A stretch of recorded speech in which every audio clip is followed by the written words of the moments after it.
성도 여러분, 안녕하십니까? 하나님의 성전에 오르신 여러분들을 하나님께서 축복하실 것입니다. 저는 요한의 복음 강해 설교 시리즈로 13번째 시간으로 말씀을 준비했습니다. 즉 요한 복음과 요한 계시록에 있는 말씀 중심으로 계속해서 시리즈 설교를 이어가고 있습니다. 오늘은 둘째 나팔과 하나님의 역사 개입이라는 제목으로 말씀을 드리겠습니다. 먼저 지난 시간까지 특별히 7 나팔의 서론 부분을 복습해 보도록 하겠습니다. 요한계시록 8장 4절의 말씀을 제가 읽겠습니다. 요한계시록 8장 4절 이하의 말씀에 향연이 성도의 기도와 함께 천사의 손으로부터 하나님 앞으로 올라가는지라. 7 나팔의 시작 부분은 이 땅에서 드려지는 성도의 기도가 하늘로 올라가는 장면으로 시작하고 있습니다. 이미 살펴본 것처럼 5째 인을 뗄 때에 제단 아래 순교자들이 하늘을 향해서 탄원의 기도를 드리고 있었습니다.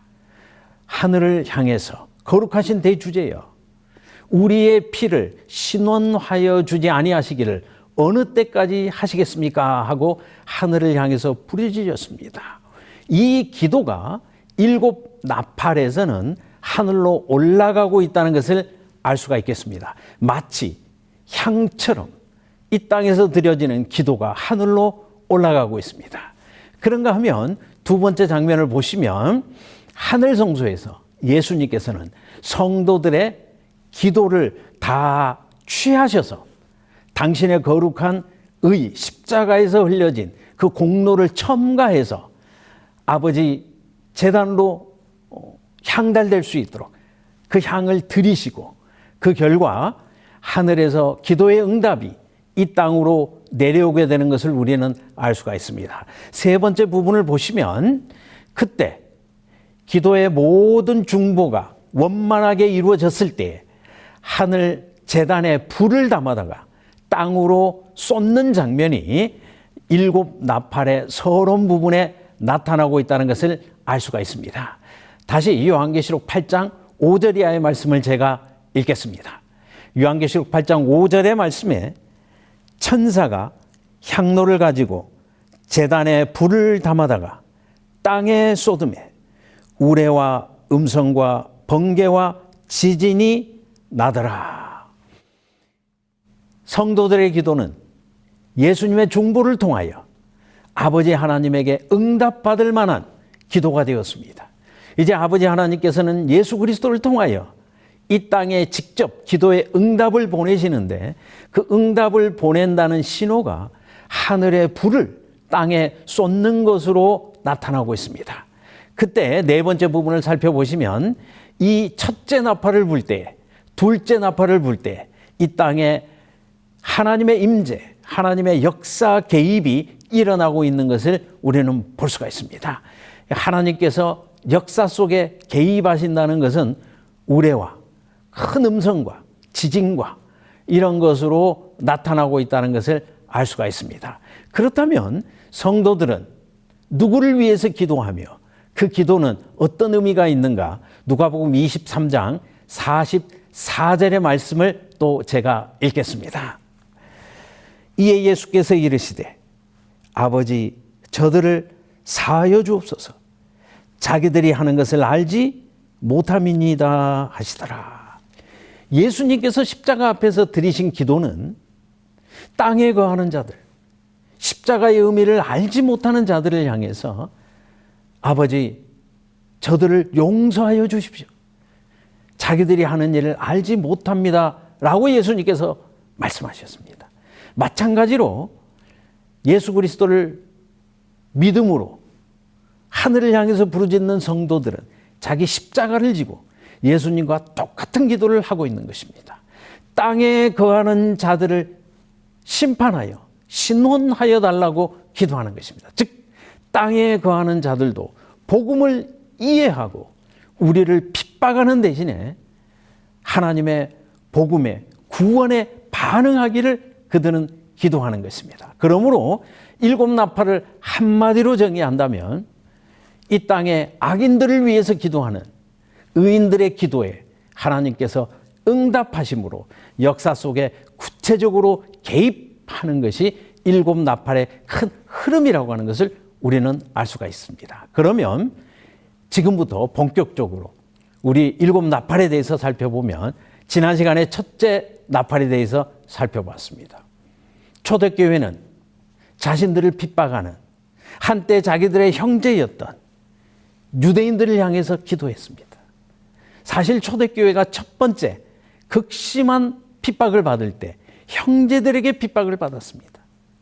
방금 전까지 같은 교회를 출석했고 같은 성경을 보고 있으며 같은 안식일에 예배했던 그들로부터 핍박이 이르러 왔습니다. 그러므로 초대교회의 첫 번째 기도의 대상은 유대인들이었습니다. 예수님께서도 예루살렘을 떠나지 말고 그들에게 복음을 전하라고 이야기했습니다. 그러므로 첫째 나팔은 하나님께서 유대인들을 심판하심으로 유대인들을 세상에 흩으심으로 그들도 초대교회에 들어올 수 있도록 길을 열어주시는 하나님의 섭리가 첫째 나팔에 나타나고 있다는 것 지난 시간에 살펴봤습니다. 초대교회의 두 번째 기도의 대상은 누구였습니까? 로마 제국이었습니다.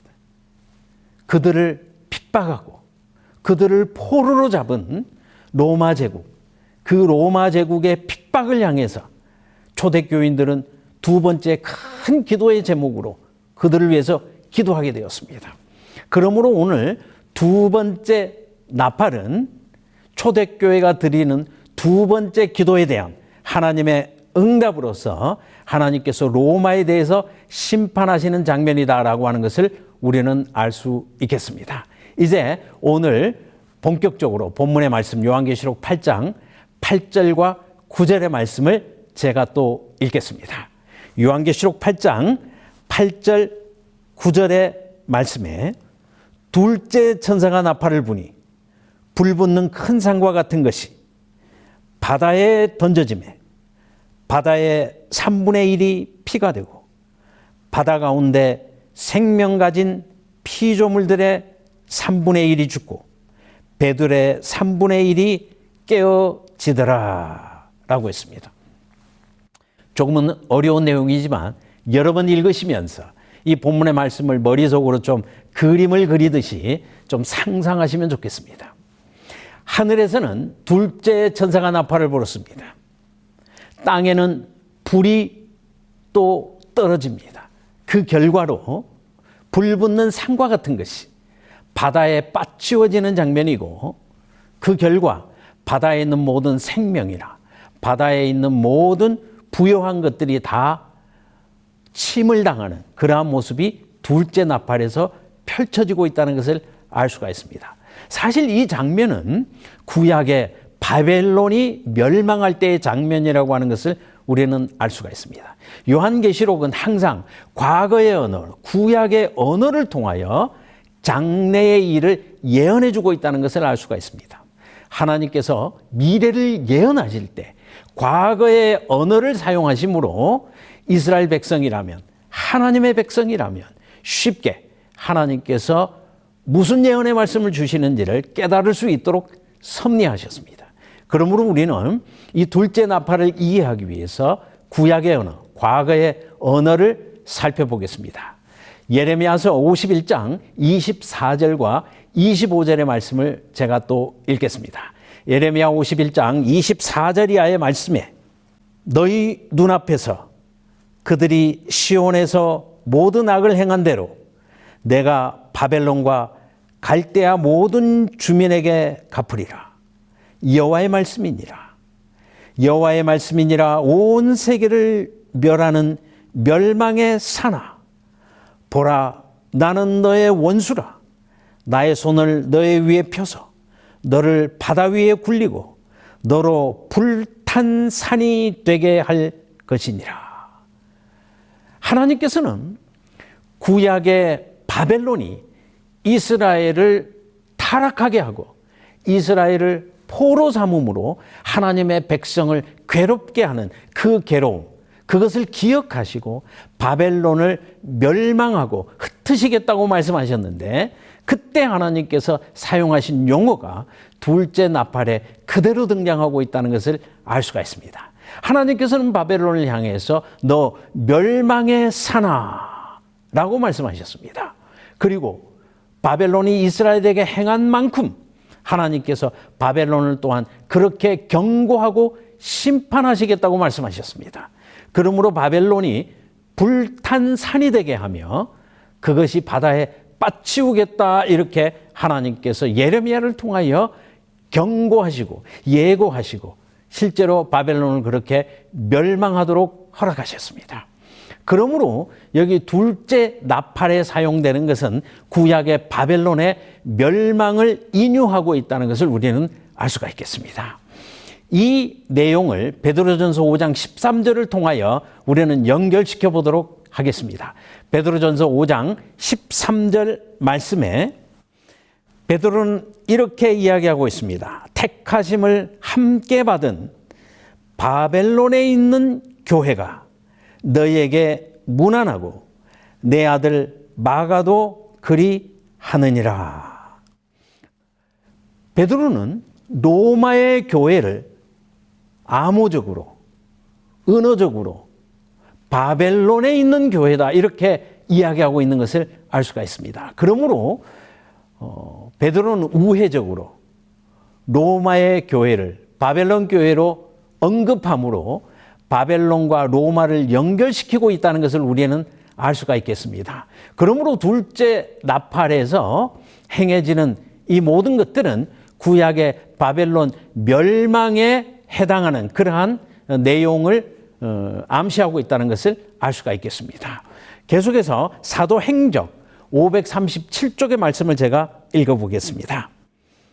하나님의 섭리로 베드로는 로마에서 그의 봉사를 끝마치게 되었는데 바울이 최후에 체포된 때쯤에 네로 황제의 명령으로 그곳에 투옥되었다. 그러므로 성경과 예언의 신의 말씀은 베드로가 바벨론과 로마를 연결시키고 있다는 것을 우리들에게 보여주고 있습니다. 그러므로 결과적으로 둘째 나팔이 불 때 하늘에서 불이 땅으로 떨어지게 되고 이 땅의 형편은 큰 제국이 마치 구약의 바벨론이 멸망하듯이 로마라는 이 큰 제국이 멸망할 것을 경고해 주고 있다는 것을 알 수가 있습니다. 그러므로 우리는 둘째 나팔을 역사 속에 적용할 때는 로마 제국의 멸망에 적용한다고 하는 것을 알 수가 있습니다. 알기 쉬운 요한계시록 책 155쪽의 내용을 그대로 제가 읽어보도록 하겠습니다. 베드로는 바벨론이라는 말을 로마를 가리키는 암호로 사용했다. 요한 시대에 그리스도인들은 로마를 새 바벨론으로 보았으므로 둘째 나팔 때에 불탄 산이라는 상징적 명칭이 로마 제국의 몰락에 관한 예언임을 쉽게 알아차렸다. 그러므로 둘째 나팔은 역사적으로 볼 때 로마 제국의 멸망, 즉 하나님의 백성을 핍박하고 유대인과 연합해서 예수님을 십자가에 못 박는데 앞장섰던 이 세속의 세력을 대표하는 것이 분명합니다. 로마는 사실 정치, 군사, 경제적으로 이스라엘을 압제했을 뿐만 아니라 로마가 이스라엘에게 미친, 교회에게 미친 가장 심각한 압박은 대중문화를 통한 압박이었습니다. 사실 유대인들은 바벨론 포로 이후에 포로에서 귀환하면서 그들은 신앙적으로 큰 각성을 일으키게 되었습니다. 에스라 느헤미야 시대에 학사의 에스라를 통하여 그들은 말씀의 개혁을 이루었습니다.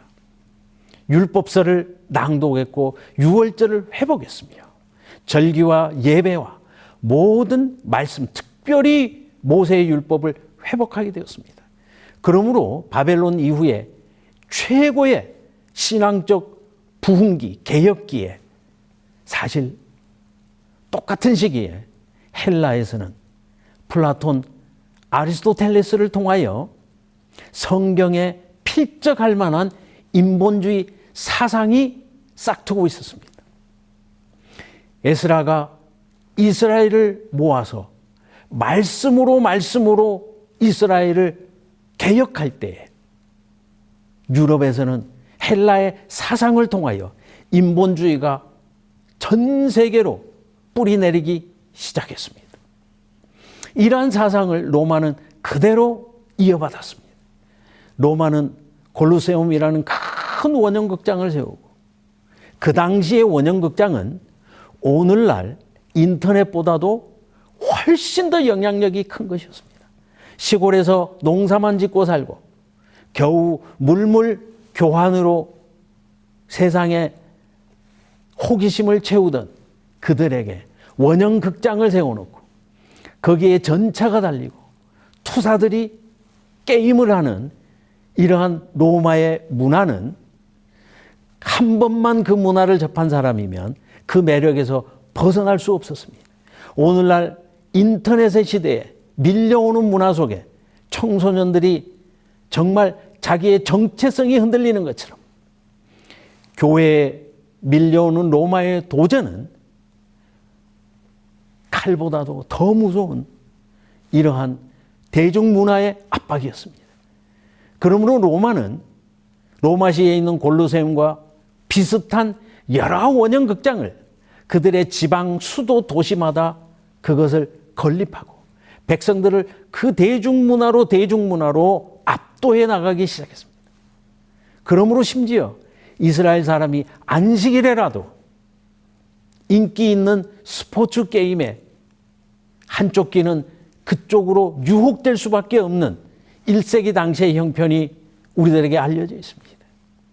로마는 이처럼 대중문화를 통해서 초대교회를 압박해 왔습니다. 그런가 하면 로마는 편협한 사상을 가지고 식민국가를 사상적으로도 압박했습니다. 초대교회는 이 로마의 극심한 압력 가운데서 자신들을 핍박하는 이 로마를 향해서 크게 부르짖게 되었습니다.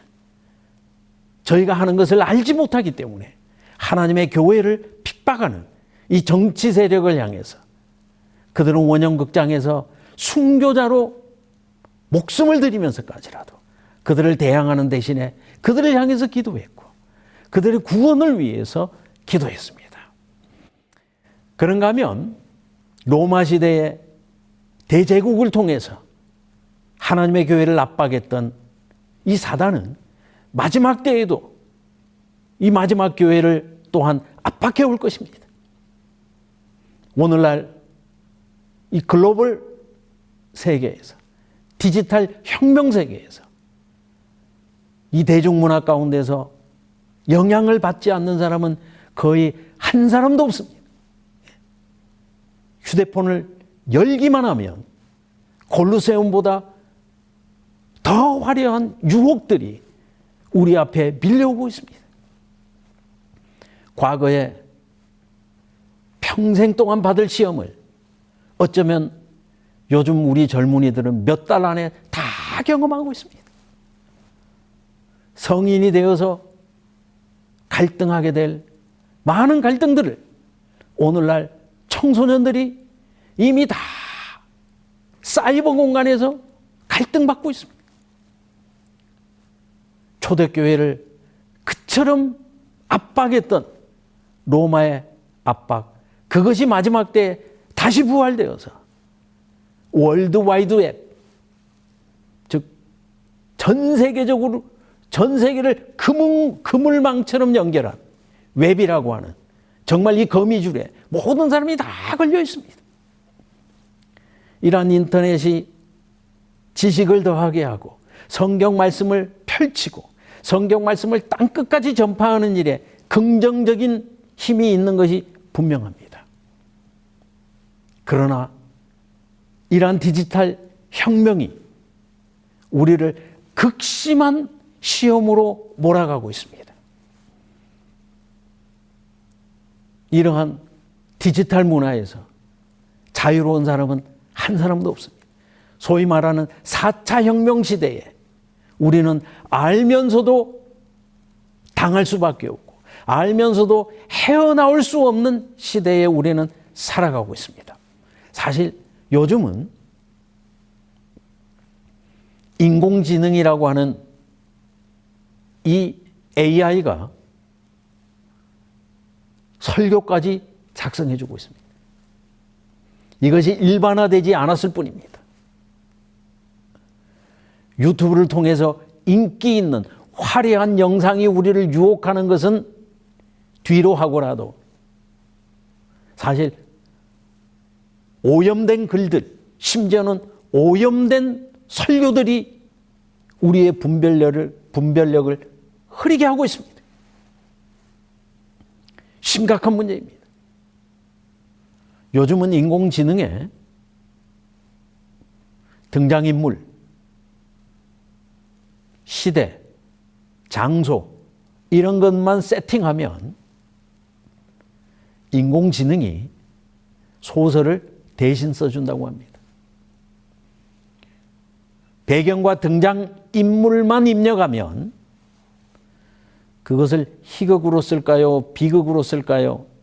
추리소설로 쓸까요? 그 스타일만 가르쳐주면 컴퓨터가 그를 몇 권으로 써드릴까요? 5권짜리 소설도 쓸 수 있고 10권짜리 소설도 컴퓨터가 자동으로 써준다고 합니다. 그것뿐이겠습니까? 설교 말씀도 컴퓨터가 쓰는 시대가 되었습니다. 편리하기로 따진다면 이루 말할 수 없는 편리함. 그런가 하면 이것은 정말 큰 유혹이 아닐 수가 없습니다. 로마 시대 교회가 로마로부터 로마에 대항할 수 없는 군사력과 정치와 경제력, 그런가 하면 대항할 수 없는 로마의 문화의 압박, 사상의 압박을 받았던 것처럼 오늘날 이 대중의 문화는 우리가 알면서도 감당할 수 없을 정도로 우리에게 다가오고 있습니다.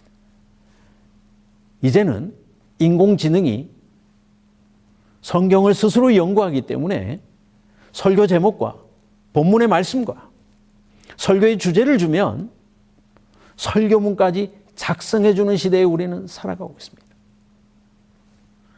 수많은 서로 다른 교파의 설교들이 월드와이드 웹이라고 하는 이 그물망처럼 세상에 펼쳐져 있는 이 인터넷망을 통하여 휴대폰을 클릭만 하면 우리 앞에 나타나고 있습니다. 이 중에 어떤 설교가 정말 성경을 바르게 펼치고 있는 설교이며 어떤 설교가 오염된 설교인지 우리는 참으로 분별하기 힘든 시대에 우리는 살아가고 있습니다. 이 거대한 힘과 문화 앞에서 우리는 극심한 유혹을 받고 있습니다. 그때 초대교인들은 자신들을 압박하는 이 로마의 힘과 문화 앞에서 기도했습니다.